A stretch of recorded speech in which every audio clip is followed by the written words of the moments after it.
je me présente, Ashraf Yann, donc 49 ans, passionné de Lego depuis, allez, on va dire 78, puisque c'était mon premier cadeau de Noël. Et j'habitais dans une ville qui s'appelait Chartres, et donc qui était, on va dire, un peu la capitale du Lego en France, puisque c'est là où il y avait l'usine, donc, justement. Et puis, jusqu'à l'âge de mes 14-15 ans, j'ai joué au Lego. Après, on arrive dans une période de Dark Age, donc on est plus attiré par autre chose que les Lego.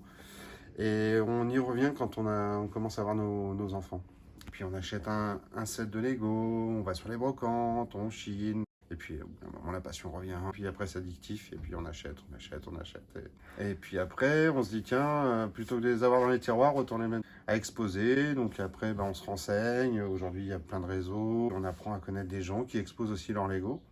On s'aperçoit qu'on n'est pas tout seul. Donc, d'où le Thermafol. Donc c'est Adult Fan of Lego.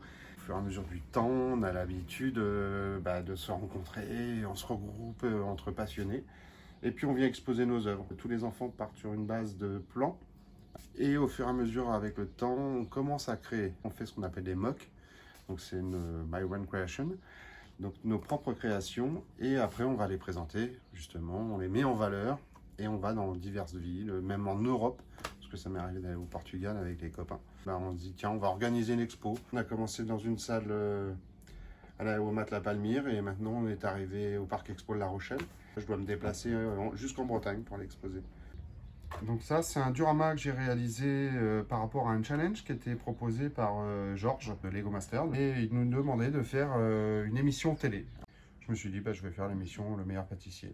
J'ai ma petite Mercotte, j'ai Cyril Lignac, enfin voilà.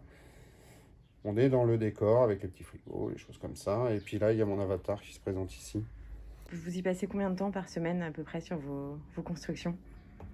Ça dépend. C'est des crises. Des fois, je vais y passer 2-3 heures le soir. Puis des fois, je vais y passer une journée entière parce que je me dis, tiens, j'ai un objectif, dans 15 jours, il faut que j'expose. Ça représente un budget important, cette passion? Je vais donner un ordre d'idée. Une petite voiture d'occasion tous les ans. Sur certains éléments, j'achète, je revends. Ce qui me permet aussi de cofinancer ma collection. Vous êtes nombreux en France à partager cette passion? On est quelques milliers maintenant. Avec les réseaux sociaux, on se retrouve très très facilement. Et puis en plus, l'engouement qu'il y a eu pour l'émission télé Lego Master. Donc ça a permis de créer des liens. Vous êtes tous à peu près de la même génération, les passionnés de Lego? On a une tranche d'âge là entre 30 et on va dire 60. Allez, je donne une fourchette. Les 30-60 actuellement sont en train, c'est les affoles. En fin de compte, quand on regarde sur une boîte, c'est marqué de 0 à 99 ans.